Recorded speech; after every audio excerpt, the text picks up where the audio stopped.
मैं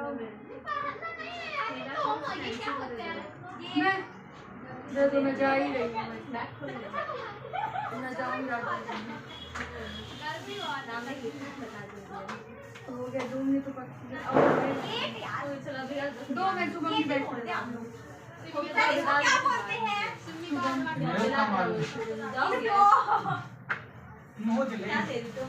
कहाँ में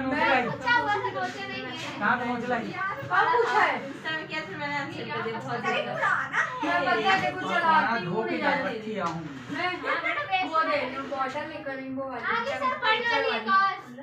टेम्परेचर बहुत महंगी आई वो मेरे को मिली है 9। चलो जल्दी भाई ऑनलाइन से मैंने 9:30 के जो आए वो बेस्ट, जो नहीं आए वो नहीं। 1000 हम लेंगे सिर्फ थोड़ा सा। मैं उसका पहले सिमरन वाली का पूछेगा तो पर अच्छी चलिए देवी आसन ग्रहण करें। कौन होगा? तुमको नहीं जानते हम लोग। क्या लिया उससे रिया क्या लिया हमारा वीडियो ही नहीं चल रहा बैठी। मिल गया बैग। चलो रेडी मुद्दे पे आए। जो क्वेश्चन कल करवाए थे वो लगाए दोबारा। हाँ सर सारे चलो सर हम वो तो नहीं लगाए आंखों में पहले उनको लगाओ। सर वो नहीं है ये सब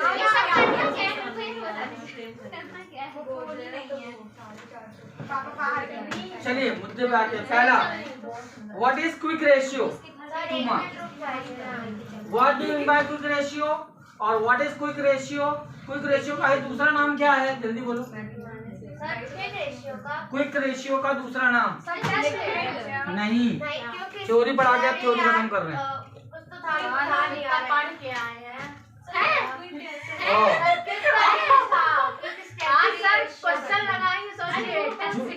सच में झूठ शर्मा जाए। वो भी थी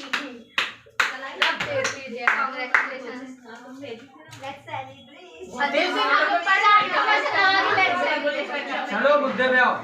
व्हाट इज क्विक रेशियो या व्हाट इज लिक्विड रेशियो या एक्सप्लेन लिक्विड रेशियो या what do mean by quick ratio? ये सब एक ही क्वेश्चन है। बुक में है सर लिखाया था मैं मेरा अपना फॉर्मेट का ही फॉर्मेट ही नहीं है सर बुक में नहीं है बुक में घर पे होगा। क्वेश्चन ढूंढ रहा हूँ, आंसर ढूंढ रहा हूँ।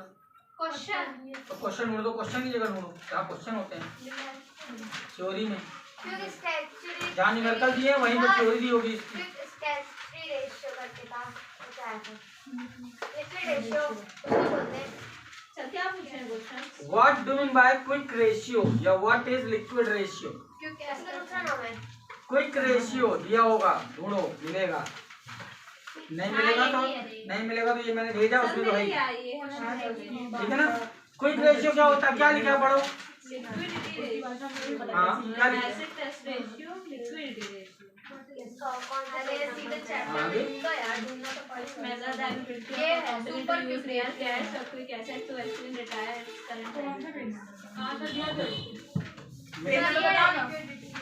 मिला में अब देखो उसमें जो लिखा है वो ये बता रहा है क्वेश्चन में आंसर क्या बोल रहा है कि क्विक या liquid ratio is a ratio to ascertain या to find out the liquidity position of a company pay the liability in with in 1 year. ये पूरी बात बोली उड़ जाएगी। लिक्विडिटी पोजीशन रेशियो क्या बताता है या लिक्विड रेशियो क्या बताता है या कुछ रेशियो क्या बताता है कि कंपनी 1 साल में अपनी लायबिलिटी पे कर सकती है या नहीं। बताता है कि ऑर्डर देना है। बताता है। आप रिजल्ट निकालते हो रेशियो आता है, वो रेशियो क्या बता रहा है 1 साल में हम अपनी लिक्विड लायबिलिटी का पेमेंट कर पाएंगे कि नहीं। या इसका मैंने दूसरा तोड़ बताया था आपसे कि किसी का भी रेशियो पूछे आपको एक लाइन लिखनी है द रिलेशनशिप बिटवीन क्या फॉर्मूला है इसका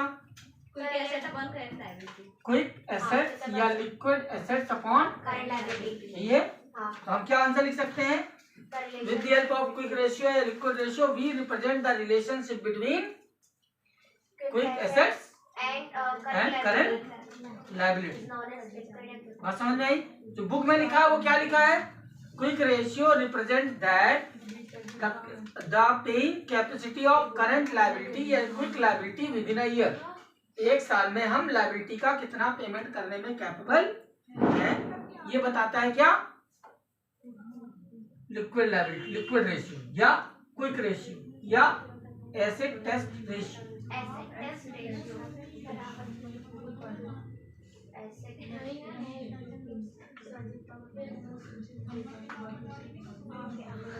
ये तीनों मतलब एक ही चीज के।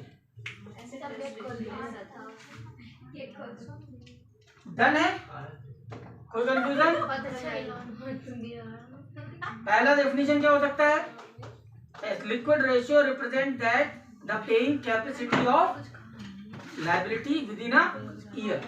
एक साल में हमारे लोन पे करने की या लायबिलिटी को पे करने की कैपेबिलिटी क्या है? पहला। दूसरा तरीका कैसे लिख सकते हो? The relationship between liquid assets and current liability is represented with the help of liquid या क्विक रेशियो। दोनों डेफिनेशन में कोई भी लिख दो और लास्ट में आपको क्या बताना है? The formula of liquid ratio is liquid assets upon current liability. सभी में फॉर्मूला जरूर बताना। द रिलेशनशिप बिटवीन क्या क्या है? Quick assets and current liability. Done? Sir आगे क्या बोले? रिप्रेजेंट करंट लायबिलिटी के बाद मेरे को भी याद नहीं, मैं फिर बोलूंगा फिर बदल जाएगा। सर बोलिए। The relationship between quick assets या liquid assets and current liability is represented by liquid ratio या liquid represented through liquid ratio. Formula of liquid ratio is liquid assets upon current liability. Done? ये पहला theory का part था। अब अगर यही question 3 number में आ गया तब क्या करोगे? 2 नंबर में आया तो इतना पर्याप्त है। 3 नंबर में आएगा नहीं, लेकिन आ जाए तो थोड़ा दिमाग लगाना है। इसमें 2 आइटम है ना? तो लिक्विड एसेट्स क्या होता है और करंट लायबिलिटी क्या होता है? Liquid assets is assets which represent the liability paid with in assets realized with in a year. और current liability represent that the liability which we need to pay with in a year. Sir फिर current asset में क्या होगा? Current asset actually में liquid में और current में थोड़ा सा माइनर अंतर है। समझो, करंट जो होता है वो 1 साल के लिए होता है और लिक्विड जो होता है वो 6 महीने के लिए। बात समझ में आ रही है? और एक होता है एब्सोल्यूट लिक्विड, वो होता है ऑन द स्पॉट, तुरंत हम कैसे देखा। तो इन दोनों को ईयर ही बोल देते हैं कि विद इन ईयर ही है ना। 1 ईयर बोलो या 6 महीने बोलो, है तो विद इन ईयर, 1 साल के अंदर। बात समझ में आ रही है? तो हम क्या कर रहे हैं इसमें? 3 नंबर में अगर आया तो इसको और इसको दोनों को डिफाइन कर दें दो लाइन में। 99% ये आता आएगा तो आएगा 2 नंबर में ही, 2 मार्क्स में एक रेशियो एक्सप्लेन करने को आएगा। तो अगला है how to calculate quick ratio. Formula बताओ। जो क्वेश्चन आया था बन जाएगा ना फॉर्मूला? 2 नंबर में what is the formula of quick ratio? मतलब मैं ये बताना की कोशिश कर रहा हूँ कि वही क्वेश्चन घुमा घुमा के पूछ रहा है। एक में क्या पूछा? Define quick ratio, what do you mean by quick ratio, explain quick ratio, और आगे में क्या पूछ लिया? Formula of quick ratio. Formula of quick ratio क्या है? Quick assets upon current liability. ये बार बार आया है। नेक्स्ट है what do you understand by the long term loan. बताओ 2 नंबर में what do you understand by long term loan. Long term loan मैंने बताया था जब मैं बैलेंस शीट बता रहा। तो long term loan means the loan which we need to pay more than 3 और मोर देन 5 ईयर। 5 ईयर ऐसे लोन जो हमको लंबे समय के बाद पे करने पड़ेंगे या लंबे समय में पे करने हैं, वो कहलाते हैं long term loan. Long term loan में कौन सा था? Debenture, bank loan, public deposit और mortgage loan. Long term loan means the loan which we need to pay in a long time period. वो लोन जिनको हमको बहुत लंबे समय में धीरे धीरे चुकाना है। Just like home loan. Home loan क्या होगा? एक पर्सनल के लिए बात कर रहा हूँ, बिजनेस के लिए नहीं।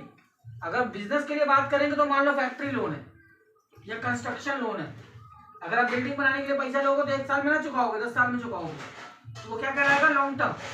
लेकिन अगर आप रॉ मटेरियल खरीदने के लिए लोन लोगे तो वो शॉर्ट टर्म लोन कहलाएगा। क्यों? रॉ मटेरियल खरीदा, माल बनाया, माल बेचा, पैसा खाली हुआ, लोन का पेमेंट किया। बात समझ में आ रही है? लेकिन बिल्डिंग में ये नहीं होगा। बिल्डिंग आप बनाओगे, प्लांट लगेगा, प्रोडक्शन होगा, फिर इनकम होगी और धीरे धीरे लोन का पेमेंट। बात समझ में आ रही? जैसे आपका स्कॉलर होम स्कूल है, अब उन्होंने जो बिल्डिंग बनाई इतनी बड़ी भारी भरकम, क्या लगता है वो पैसा पूरा कैश लोन अपना लगाया? नहीं, लोन लिया, लगा दिया। अब उससे जो इनकम आ रही है वो अगले 20 साल में बढ़ता रहेगा धीरे धीरे फीस। अब उसमें होता क्या है? इसमें ऑर्गेनाइजेशन करते क्या है?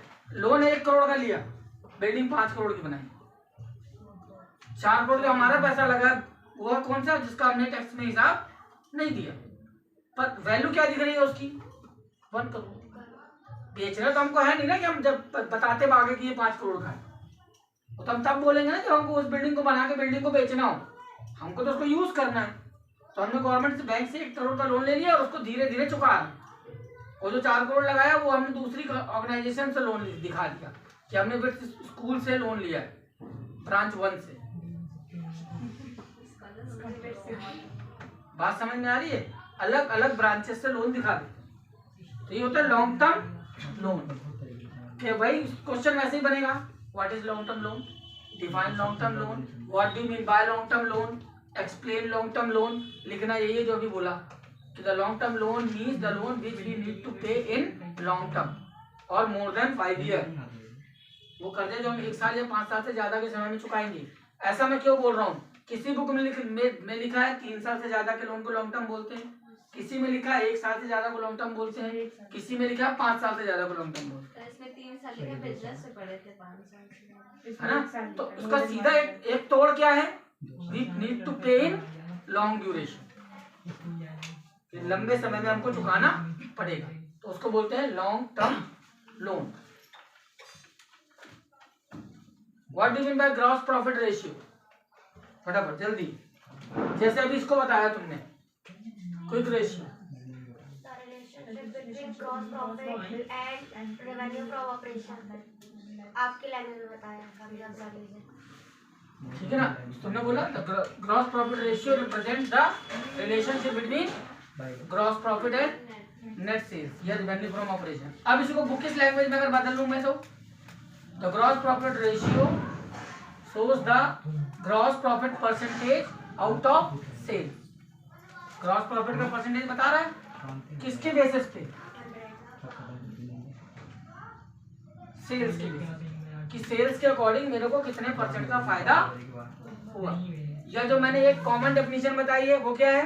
The relationship between gross profit and net cell represented by gross profit ratio. और फिर फॉर्मूला लिख दिया, ठीक है ना? या इसको दूसरे तरीके से क्या लिख रहे हैं? Gross profit ratio represent the relationship between gross profit and net cell. Done. Formula GP upon net cell into 100। अब आप गौर करो, न्यूमेरिकल में भी आपसे क्या पूछा? लिक्विड रेशियो पूछा था, थ्योरी में भी लिक्विड रेशियो, न्यूमेरिकल में भी जीपी रेशियो पूछा, थ्योरी में भी जीपी रेशियो का फॉर्मूला पूछा या डेफिनेशन पूछा। अगली line, what do you mean by cost of good sold? Cost of good sold क्या होता है? What is cost of good sold? इसके वर्ड को डिफाइन करोगे पूरी डेफिनेशन बन जाएगी। कॉस्ट मीन वो प्रोडक्ट बना कितने में, गुड्स यानी सामान, और sold.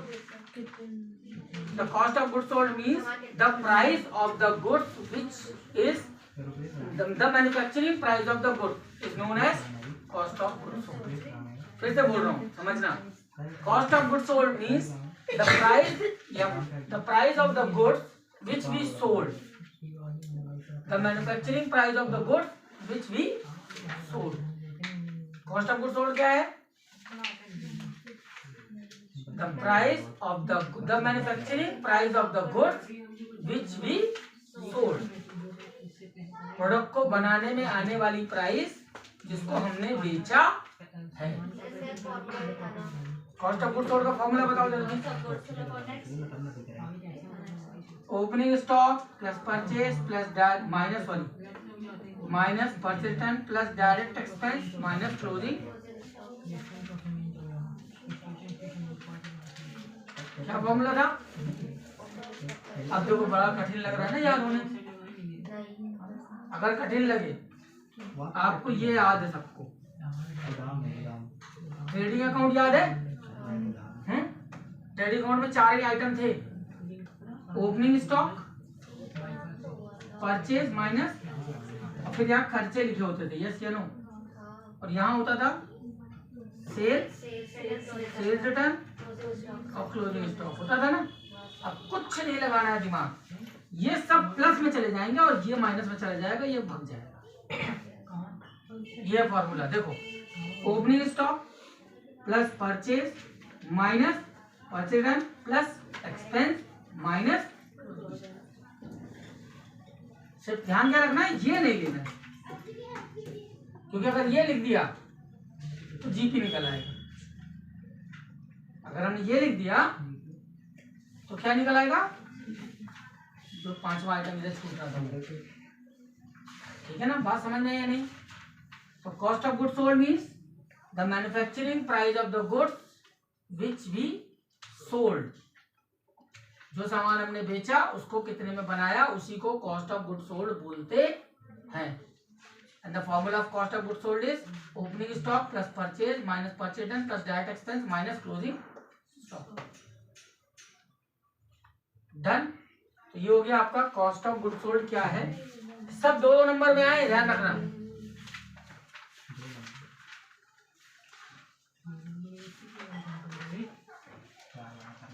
Right the objective of accounting ratio.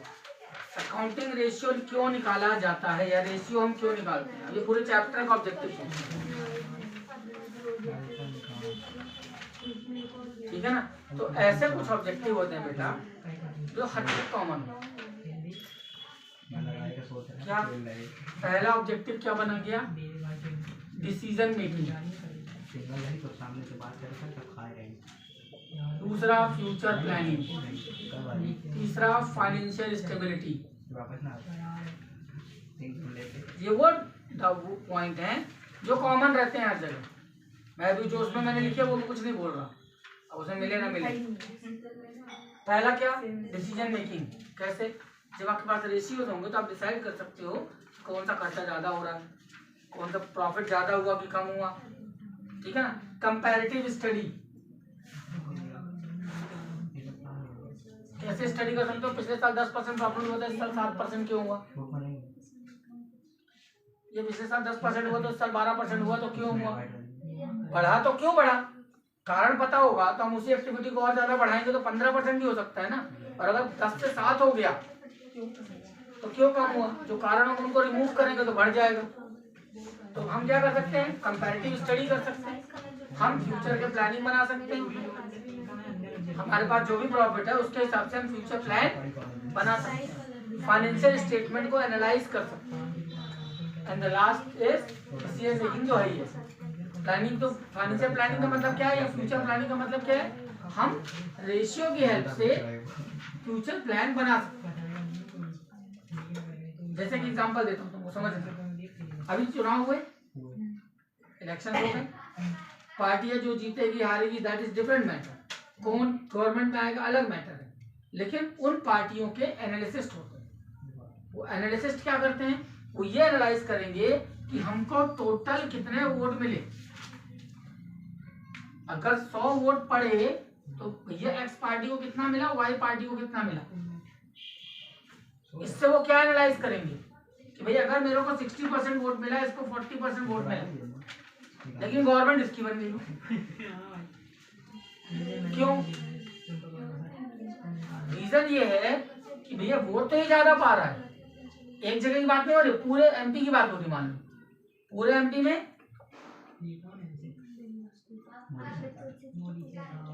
230 सीटें हैं, तो किसी सीट में उसको वोट हैवी मिला तो वो वहां जीता, और जिस जगह पे वोट कम मिला वहां वो हारा, ठीक है ना।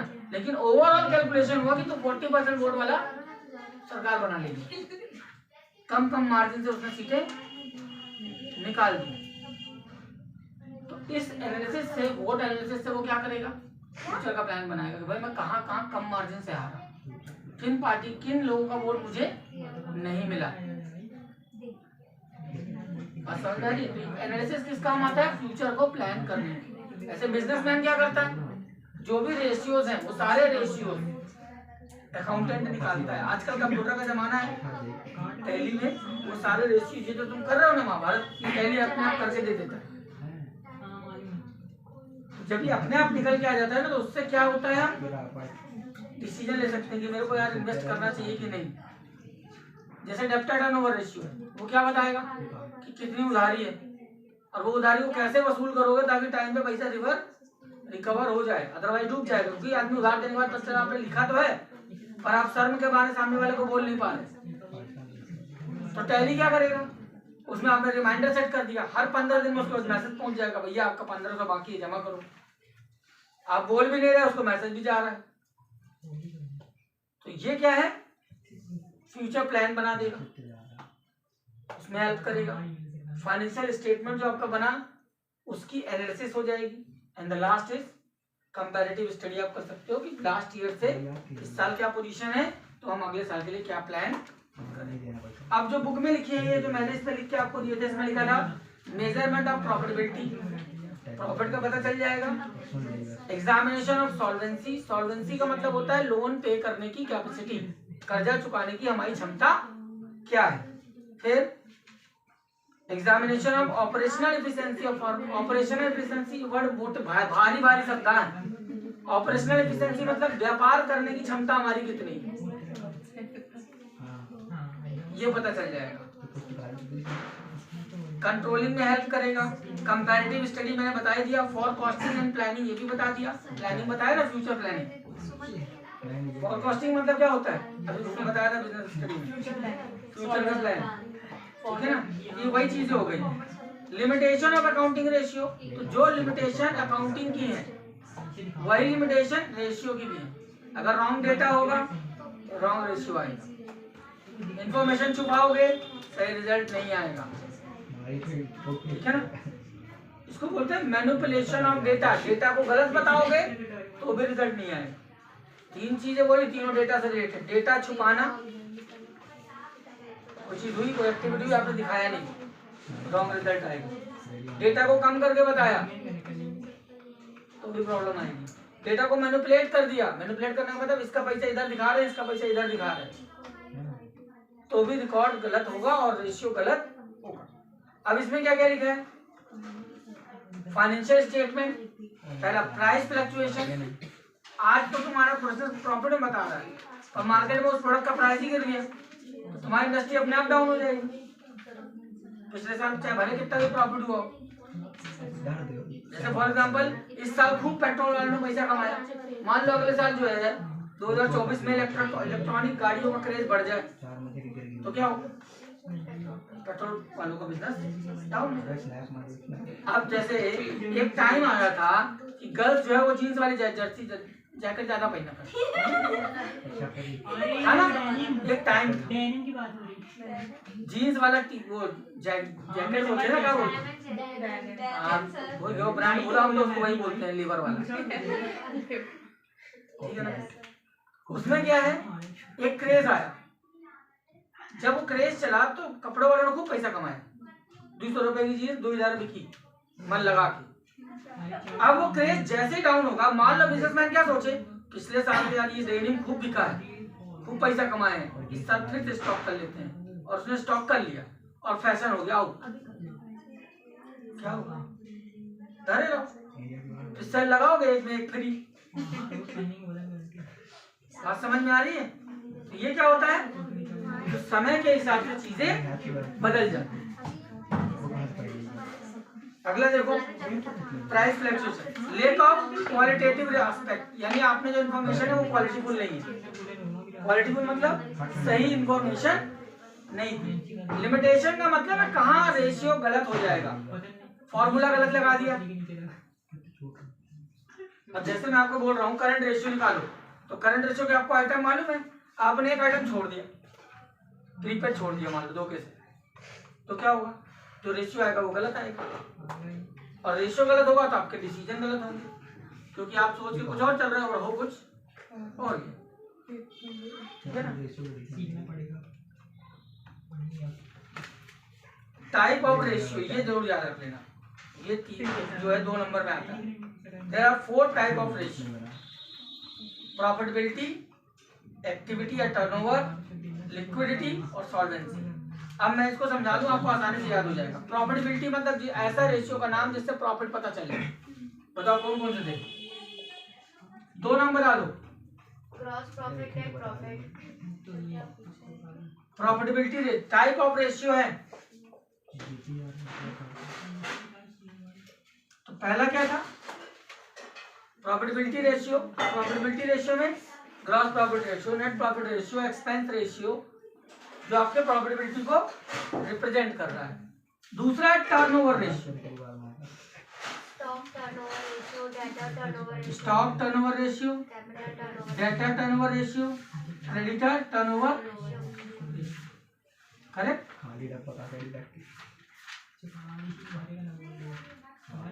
चलेगा।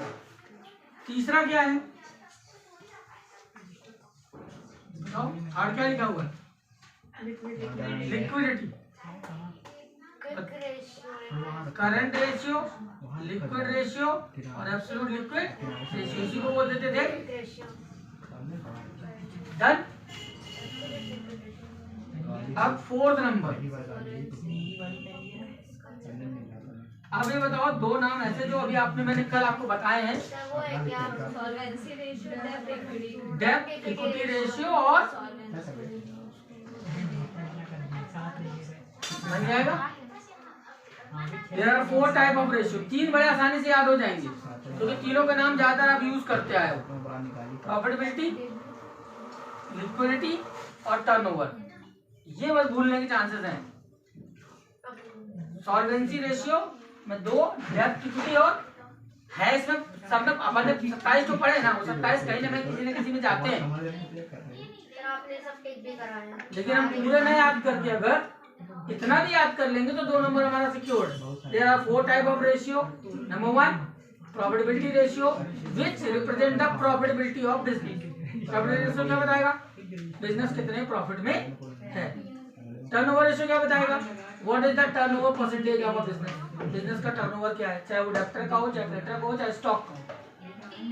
लिक्विड रेशियो क्या बताएगा, paying capacity of business, business की लिक्विडिटी पोजीशन क्या है बिजनेस के पास। लिक्विड का मतलब बिजनेस में क्या होता है, जल्दी बताओ, पैसा। लिक्विडिटी पोजीशन मतलब हमारी पे करने की, पैसा देने की क्षमता कितनी है, वो है लिक्विडिटी पोजीशन। इसमें 3 बताए थे ना, 1 साल में देने की क्षमता क्या है, 6 महीने की क्या है और अभी क्या है। कर्जा अगर सामने वाला आके खड़ा हो जाए तो साल भर में दे सकते हैं कि नहीं, 6 महीने में दे सकते हैं कि नहीं, और अगर अभी खड़ा हो जाए पैसा मांगने तो किन लोगों का पैसा हम अभी दे सकते हैं, ये रेशियो पता चल जाए। और ये जो है इसमें याद रखना पड़ेगा तुमको, वो है फाइनेंशियल पोजीशन, फाइनेंशियल स्टेबिलिटी,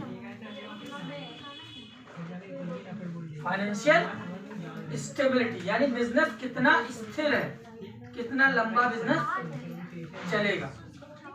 ऐसा भी होता है ना कि किसी साल आपका बिजनेस धड़ाम अच्छा खासा प्रॉफिट हुआ, अगले साल धड़ाम से गिर गया, तो प्रॉफिटेबिलिटी रेशियो तो बढ़िया है और स्टेबिलिटी रेशियो गड़बड़ है, यानी बिजनेस टिक के रखने वाला नहीं।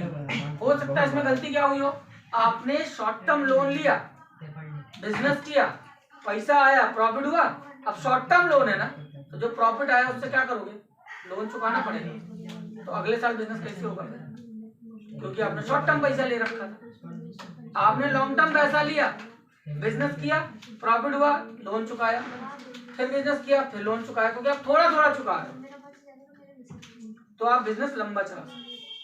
तो ये क्या बता रहा होता है? बिजनेस की स्टेबिलिटी, बिजनेस कितना टिकेगा,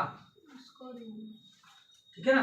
बड़े बड़े बिजनेसेस कोलैप्स कर गए, खत्म हो गए, तो जस्ट लाइक नोकिया के खत्म होने के कई कारण है, लेकिन उसमें एक कारण ये भी है कि उसकी सॉल्वेंसी बहुत वीक थी, यानी पे करने की कैपेबिलिटी या उसकी मनी का प्रेशर मैनेज करने की कैपेबिलिटी वीक थी। जबकि नोकिया क्या था, हिंदुस्तान अगर वर्ल्ड में 100 मोबाइल थे तो 98 मोबाइल नोकिया के बिकते थे। एक वो जमाना था, और आज ये जमाना कि 100 मोबाइल में एक ठो मिल जाए तो बड़ी बात है। और इसमें सबसे बड़ा रोल किस चीज का पता है? एंड्रॉइड। नोकिया ने मना कर दिया, मैं एंड्रॉइड नहीं लगाऊंगा अपने मोबाइल में। तो पब्लिक ने बोला तो हम तुमको ना लगाएंगे, निकल लो। समझ में? तो ये एक डिसीजन है। इस तरह से बहुत सारे डिसीजन है जो कंपनी को बंद कर देते, एस्टेब्लिश होने से रोक देते। ये हो गया टाइप्स ऑफ रेशियो। चलिए बिजनेस स्टडी लाओ, बाकी का